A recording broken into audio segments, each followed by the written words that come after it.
What's going on, everybody? My name is Landon. Welcome to my blog welcome to the YouTube channel for my blog, Landon's Fantasy Football Profiler. In this first video, I'm going to touch on a blog that I recently published yesterday called, my blog's about fantasy football. So this particular blog was about daily fantasy football and what's called game selection. Now, when you play daily, you can either play what's called a cash game, or you could play a GPP, which is called a guaranteed prize pool. In other words, just a tournament. So you could either do a cash game or a tournament. What a cash game is, you could either play head-to-head against one person. You could play in what's called a 50-50, which is if there's 1,000 people in the tournament, 500 would win money, and then the other 500 would lose. It's pretty straightforward.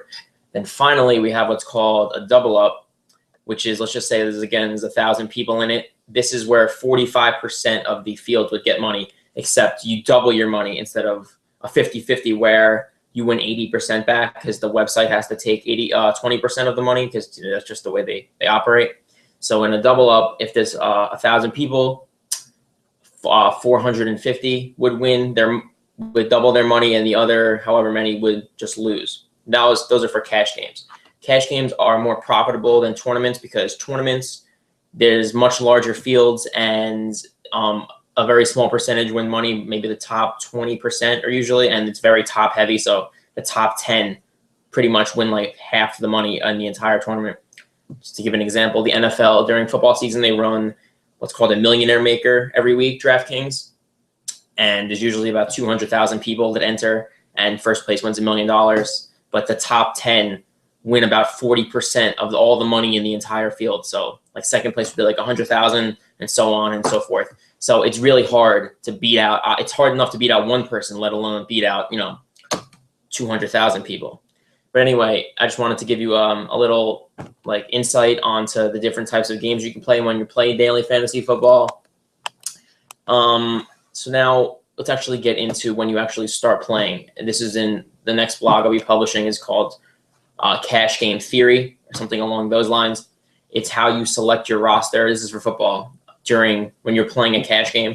The strategy should be different when you're playing a cash game compared to a tournament, because cash games, you're not looking to beat out 100,000 people. You're looking to beat out a much smaller percentage. So you don't have to, take as many risks to try and differentiate yourself in the field.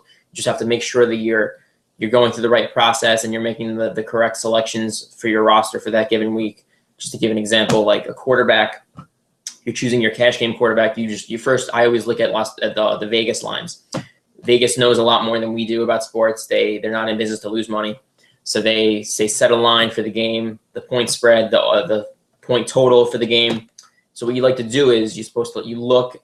I usually do this on Wednesday. Football's on Sunday normally, the big slates.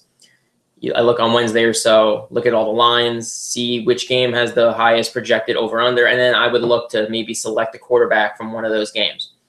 Wide receiver and running back, they're a little bit different.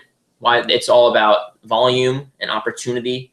The more touches you get in a game, the more opportunity that player has to score fantasy points, which helps your team.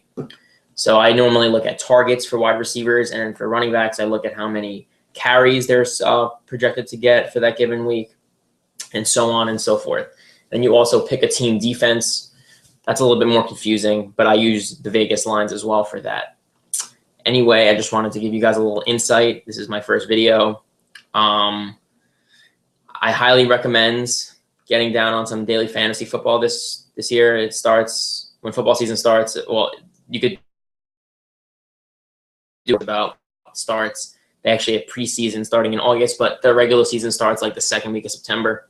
It's a lot of fun. You can win money. You could make it a full-time job if you want. You could do it as a hobby. You could do it as secondary income. There's all different types of players out there for different levels of skill.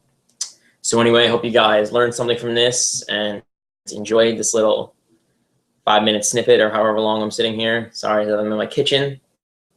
But anyway, have a good day, and I will talk with you all soon.